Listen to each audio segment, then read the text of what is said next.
Hi, and welcome back to another episode of Jam-Packed Business Made Easy with AI. And I'm Flora, your host. Today we have a really powerful conversation with entrepreneur Armando Duran from San Jose, California.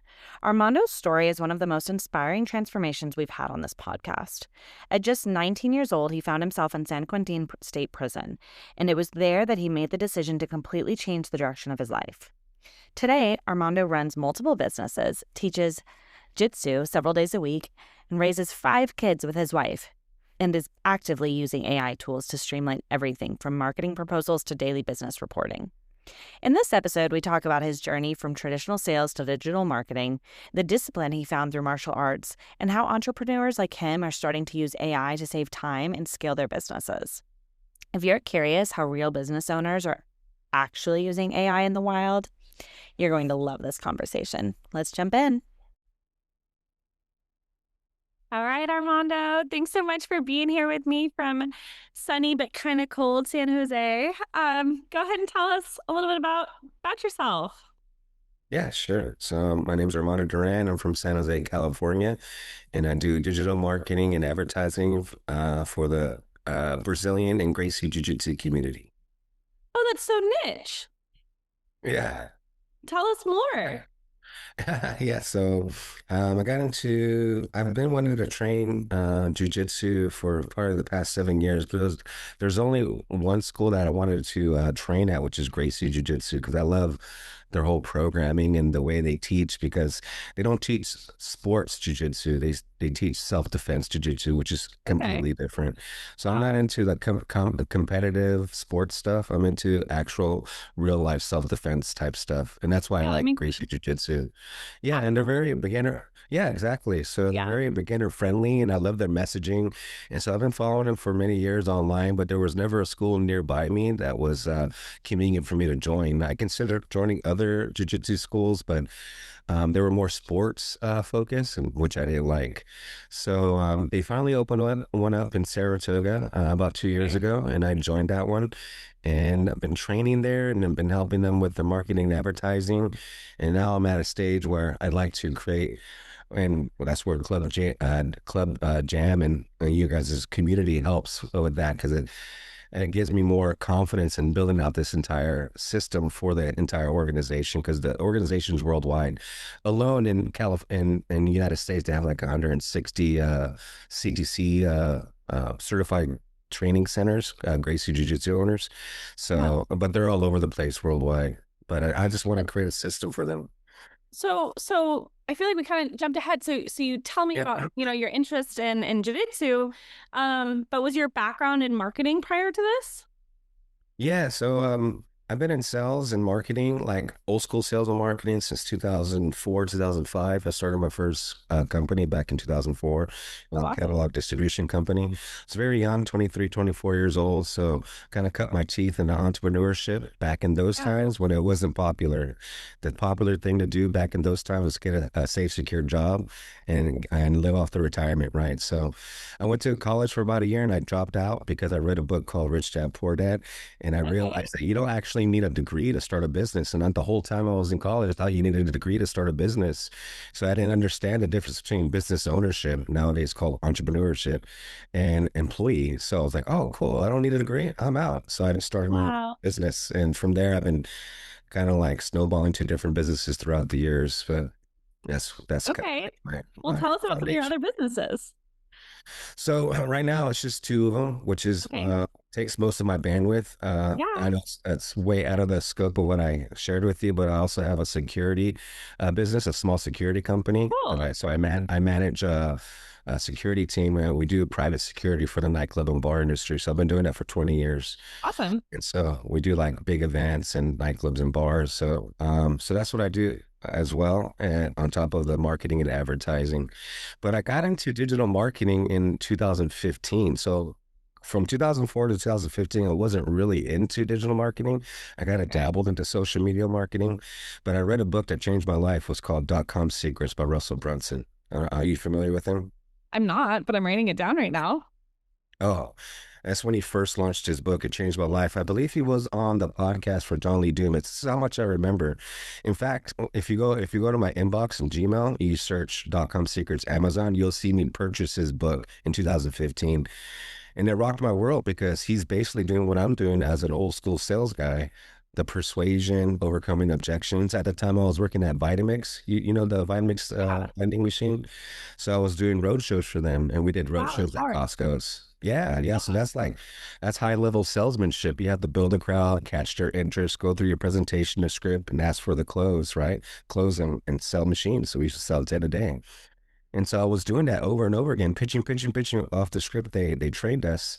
And when I discovered Russell Brunson and .com Secrets, he was doing the same thing, but he only did it once and it was recorded and it reached thousands of people.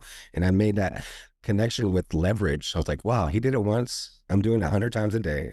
He has way more leverage for influence. And I'm like struggling with my bandwidth. I got to learn what he's doing. And that's kind of set me off. Okay, so right off the bat, you tell me these two books that you've read. Just let's just close this gap here. Give me like two more books that have just kind of changed your life or that you're currently reading right now. Well, the big one is the Bible. So in 2004, I started really getting into reading the Bible and increasing my scriptural knowledge on that. Cool. And so outside of that, I know people are like touchy with religion, but if it's going to be strictly in business, I would say Rich Dad Poor Dad changed my life in the beginning.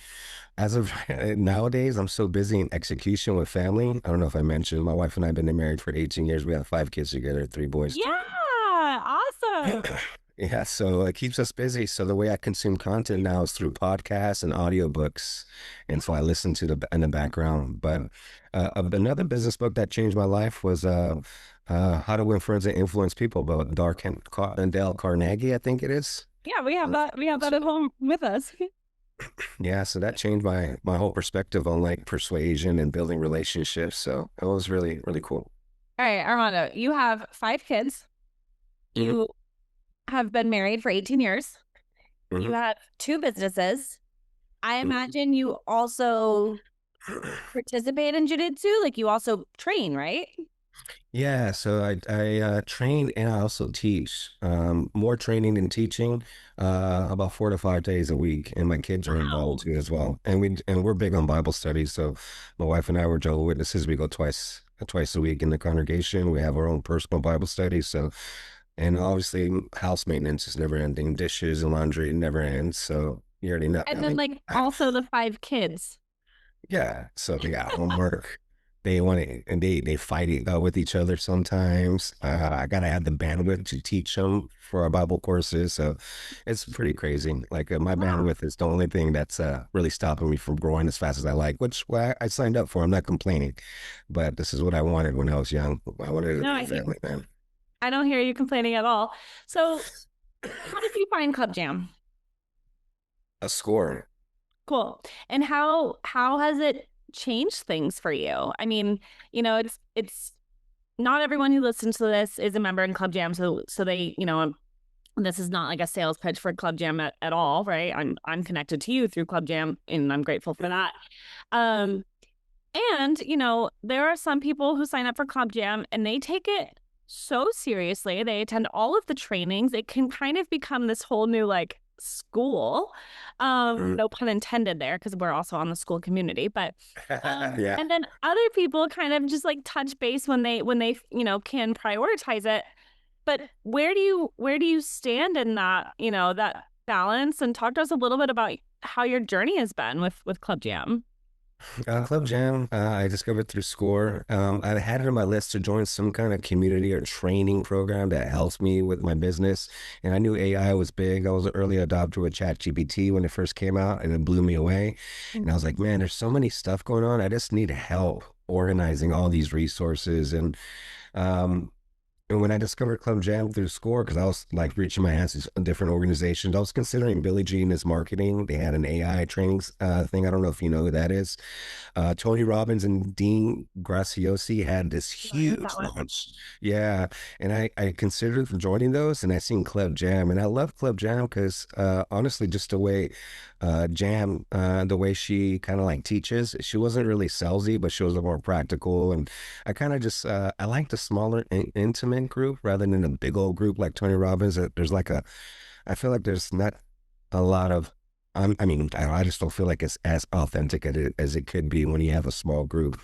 And so it just attracted me. And when I joined, I was blown away with all these different resources. And honestly, a long story, I mean, the way it built confidence in me and what I can do in my business, it definitely was worth joining. And I mean, it's a very small investment. So anybody considering, and I don't know how people could actually keep up with AI without a community that's supporting you. Like it's unreal. You can't do this by yourself, you know? I mean, I can't keep up with AI. I can't keep up with AI. That's why I'm so grateful to work alongside Jam. So what are some of like the real world uses, these real life uses of AI that you are incorporating? And I'm curious how you're incorporating them in both of your businesses. So I use AI for my security business when I do these things called daily activity reports. So I timestamp different events throughout the shift with my team and during Awesome. that day.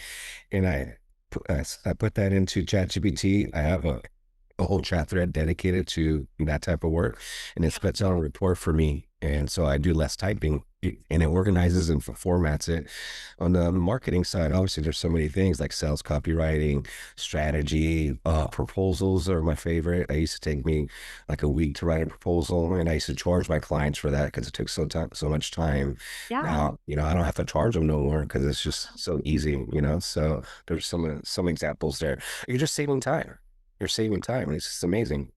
Well, and you really need your time back. Yeah. Yeah. Yes. Yeah. Yeah. Yeah. So what are you looking forward to next? Like, what is your next kind of thing that you are looking to grow in and achieve in? And I know you have, so many aspects to your life. So right now we'll just kind of stick to the professional, aspect of it. Like, what are you looking to grow into in your business now? And maybe that involves AI, maybe it doesn't. Oh, it definitely involves AI. It's inevitable. Without AI, you're going to be left in the dust.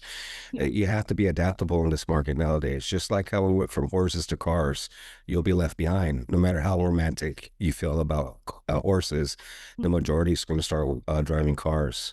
So likewise with AI, we need to learn how to be adaptable. So for me, I really would just want to focus and hone down because I'm getting like so many ideas in my head because that's my mind with AI. But I got to focus on just building this Gracie Jiu-Jitsu marketing industry and get some traction. I already have one paid case study that I'm working with, so the ball is rolling with that, and AI is helping a lot with that.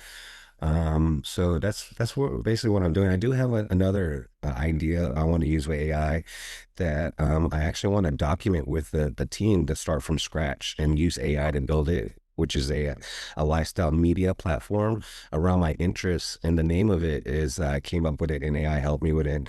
And I'm so time starved, right? So the way I use AI is when I'm driving, right? Because I have this headset and I talk to ChatGPT or Gemini while I'm driving and we spitball ideas, right?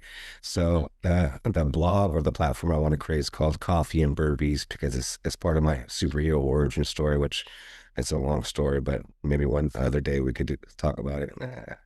I mean, can I get a snapshot? We still have some time. So coffee and burpees. So, okay. So, the condensed part of that is because coffee. I love coffee. I drink Americanos, 4 shots of espresso at Starbucks. That's all. So it's pretty strong. Burpees and calisthenics. I've been doing calisthenics and burpees since I was in my early 20s. So I'm 43 now. So it's a big part of my belief system. I feel like functional training, rather than like bodybuilding type training, is more practical real life situations. So this is going to be way out of left field, and most people don't expect this. But when I was young, I was a really bad kid. I ended up getting arrested when I was young, 13, 14 years old, all the way till I was 18 years old in high school. And in high school, I'm still in high school. I ended up getting charged for strong robbery because I was living the gangster life thug, right? I ended up going to prison for 3 years as an 18-year-old. I went to San Quentin State Prison in Susanville and paroled in 2004. I was like 23, 24 years old. And the coffee and burpee theme is in prison. In order for us to survive, we had to be physically strong. So the gang that I was a part of required us to work out every single day for an hour. And a big part of that workout was a thing called burpees, which I never knew until I went to prison. And in prison, you have this thing called commissary. And there was this time where I wanted coffee, and I usually drink coffee with sugar and cream, but I didn't have enough money for sugar and cream. So I just bought the black coffee and I drank it. It was nasty at first, but it grew on me. And ever since then, I've been drinking black coffee. So that's kind of like where the superhero origin story came from. Wow. And I have so many questions. And if you could if you could talk to yourself back then, what would you tell yourself? If you could talk to Armando going into prison at 18 years old, about to do a 3-year sentence, is that what you said? What would you tell yourself? You couldn't tell me anything back then. The only way I would listen is through pain and suffering. And so back then, when I decided to change my life, is when I was in prison in San Quentin State Prison. San Quentin State Prison is one of the oldest prisons in California. If you research, it's right in there by San Francisco Bay, by the water. It looks like a castle. It's crazy. Wow. But when I was in prison, there's a place called Reception. It's called Reception. I was in this place called Alpine Section. It's the reception part where they decide where they're going to send you. I was there for 3 months, 23-hour lockdown. I was from the 3rd tier. And I remember looking around, looking at all that they call them OGs, original gangsters. That means that elder gangster, like the older gangsters have been in and out of the system. And then I looked at the other youngsters, like around my age, 20, 19, 23. And I just looked at them, and I just looked at their eyes, and there was no peace of mind. And I just didn't like the way they talked and acted. And I remember setting my head. The OGs or the younger ones? Both of them, because like, man, that could be me, and that's my future me. And so I just, at that time, again, I had this internal voice, and I said to myself, and I remember I said that to myself, I'm way better than these losers. And that's when I made a decision to change my life internally.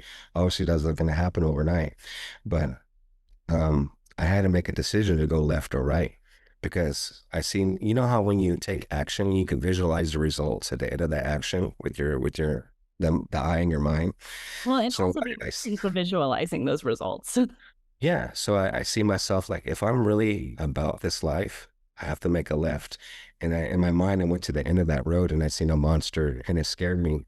I remember getting butterflies in my stomach because I seemed like just an evil person. I was like, I don't like that. So I came back to the starting point where I was. I was like, I'm actually going to go right. And so I made it right mentally. And that's when I decided to change my life. Now, mind you, 19 years old in San Quentin State Prison. I don't know who told me Robbins is. I don't know personal development. I wasn't even reading the Bible. I literally decided. And I know it sounds hokey to most people, but Tony Robbins talks about that all the time, especially in his ads. Hey, you want to change your life? Make a decision. And that's basically what it is. That's the truth. I made a decision. Nobody talked me into it. I talked myself into it, and the rest is history. Now I walk around with my shirt tucked in. So, you said this was in kind of the first 3 months, right? So how did you stay true to that decision that you decided, going into the rest of your sentence? I did my best to try to stay out of the drama, but sometimes it's inevitable. So when you do good behavior, like if you have good behavior, you could actually get released early. And I didn't have good behavior. I actually got in trouble in prison. They maxed me out to 3 years. But it is what it is, and I did my best. Yeah, I ended up getting out. And when I got out, I knew I wanted to change my environment. I knew my association needed to change. I knew I needed to stop listening to gangster rap. I knew I needed to stop hanging out in the hood and start going to Bible studies in the Kingdom Hall, started going to business meetings, started reading books, started going to college, started a business.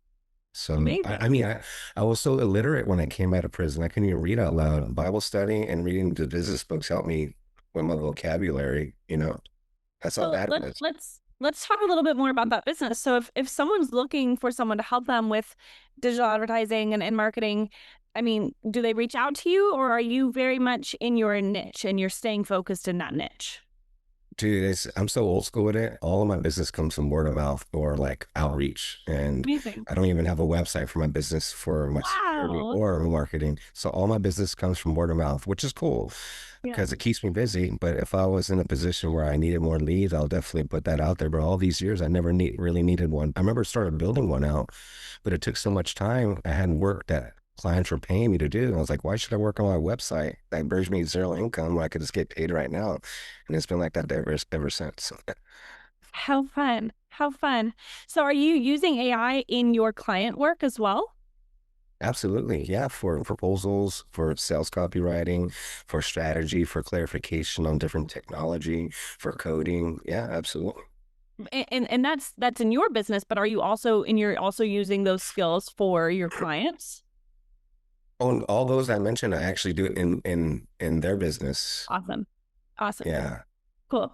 What questions do you have right now about just kind of what AI will turn into? And I don't have the answers, but just Yeah, yeah, generally, like what comes to mind when when you have that moment of quiet? And I know that moment of quiet is probably seldom for you, amongst yeah. your brainstorming with the AIs and your family and your clients. And when you do have that moment of silence, like what are the questions and maybe even the concerns that come up around AI for you?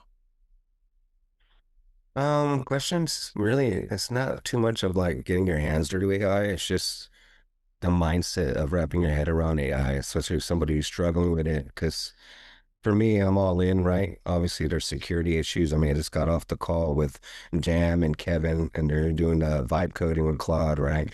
And there was a lot of security questions, which is valid. Yeah. And I mean, I do physical security, so cybersecurity is so much more so important too as well, right? So I think for me, it's just helping people understand that we have to be adaptable. Like my question is, what's stopping other people to adapt AI? I mean, I'm not going to mention any names, but there's some people who are advanced in age in our community that's embracing AI, and it gives me hope and it inspires me. I was like, dude, if that person could adopt it, anybody can do it. And so we're just at this point in history with this technology that's bigger than the internet, and like we have to be adaptable and adopt it. Like yeah, so that's what it is. Like my question is like helping people understand faster, the AI technology, and how it could benefit them personally, not just with business or your job, but they can actually benefit themselves personally. And I love the message that you and Jam like to put out there, which is getting more time to do what you want to do with your life. That's Yeah. what AI is all about, right? So I yeah. completely agree.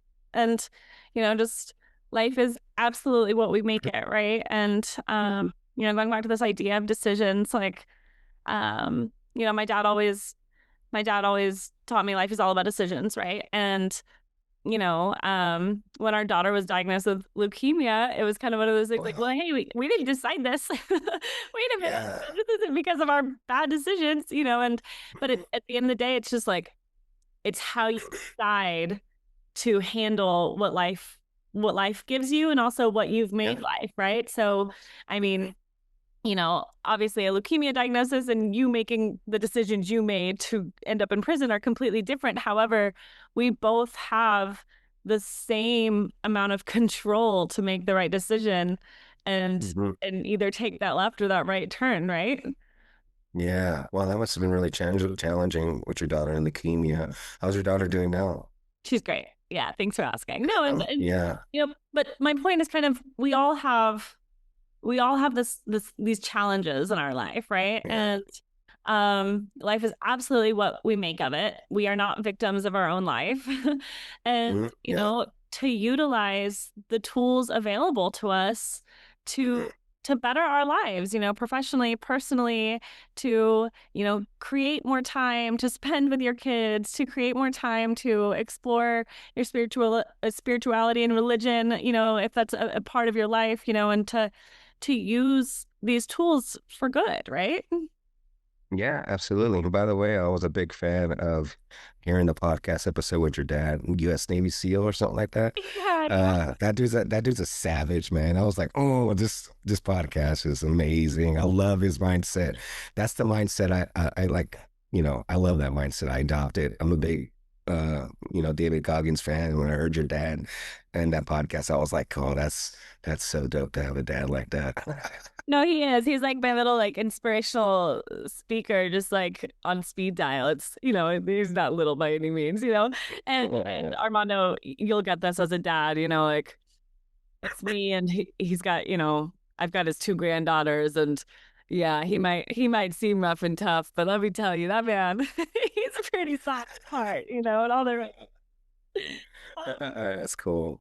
But he shared this idea of life is all about decisions when I was like Yeah. probably in elementary school, and it's Yeah. and it's stuck with me. And I what you were saying really resonated because in the past I've shared that message with others, just kind of like tongue in cheek, just kind of off the tip of my tongue, and people were like, well, I didn't decide this, or and it's like, no, of course life isn't all about the decisions you make. However, it is all about the decisions you make based off of what you're given in life. And Yeah.